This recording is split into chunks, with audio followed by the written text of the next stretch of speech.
Sa isang emosyonal na Facebook live session, humingi ng tulong si Xander Arizala sa mga netizens upang mahanap ang isang dentistang handang tumulong sa kanyang dental issues ng libre. Inamin niyang hindi na niya kayang gastusan ang pagpapagawa ng kanyang ngipin dahil sa sobrang mahal ng mga dental treatments tulad ng veneers at dental jackets.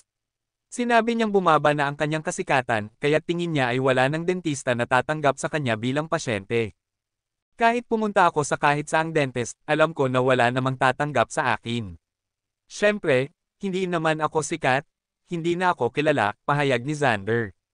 Mula sa pagiging viral sensation hanggang sa sunod-sunod na kontrobersya, paano napunta si Xander sa ganitong estado? Ilang beses na rin siyang humingi ng tulong sa publiko, kaya't may ilan na hindi sigurado kung seryoso siya sa kanyang kahilingan ngayon. Sa kabila nito, hindi maikakaila na malaki ang epekto ng dental health sa self-esteem at confidence ng isang tao, kaya naman maraming netizens ang nakikisimpatya sa kanya. Marami ang gustong tumulong, posibleng magkaroon ng online fundraising campaign para sa kanyang dental treatment pero kailangan niyang patunayan na tunay at seryoso ang kanyang hiling upang makuha ang tiwala ng mga tao. Sa huli, nasa kamay na ng publiko at mga potential sponsors kung makakahanap ng tulong si Xander sa kanyang dental problem.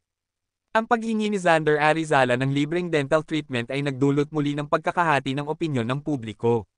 Sa ngayon, nananatiling bukas ang posibilidad na isang mabuting tao o dentista ang tutulong sa kanya, pero kailangan niyang patunayan na sincere siya sa kanyang hiling upang hindi na ito maging isang kontrobersyal na usapin. Sa isang emosyonal na Facebook live session, humingi ng tulong si Xander Arizala sa mga netizens upang mahanap ang isang dentistang handang tumulong sa kanyang dental issues ng libre. Inamin niyang hindi na niya kayang gastusan ang pagpapagawa ng kanyang ngipin dahil sa sobrang mahal ng mga dental treatments tulad ng veneers at dental jackets. Sinabi niyang bumaba na ang kanyang kasikatan, kaya tingin niya ay wala ng dentista na tatanggap sa kanya bilang pasyente. Kahit pumunta ako sa kahit saang dentist, alam ko na wala namang tatanggap sa akin.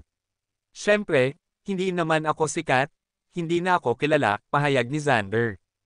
Mula sa pagiging viral sensation hanggang sa sunod-sunod na kontrobersya, paano napunta si Xander sa ganitong estado? Ilang beses na rin siyang humingi ng tulong sa publiko, kaya't may ilan na hindi sigurado kung seryoso siya sa kanyang kahilingan ngayon. Sa kabila nito, hindi maikakaila na malaki ang epekto ng dental health sa self-esteem at confidence ng isang tao, kaya naman maraming netizens ang nakikisimpatya sa kanya. Marami ang gustong tumulong, posibleng magkaroon ng online fundraising campaign para sa kanyang dental treatment pero kailangan niyang patunayan na tunay at seryoso ang kanyang hiling upang makuha ang tiwala ng mga tao. Sa huli, nasa kamay na ng publiko at mga potential sponsors kung makakahanap ng tulong si Xander sa kanyang dental problem. Ang paghingi ni Xander Arizala ng libreng dental treatment ay nagdulot muli ng pagkakahati ng opinyon ng publiko. Sa ngayon, nananatiling bukas ang posibilidad na isang mabuting tao o dentista ang tutulong sa kanya, pero kailangan niyang patunayan na sincere siya sa kanyang hiling upang hindi na ito maging isang kontrobersyal na usapin.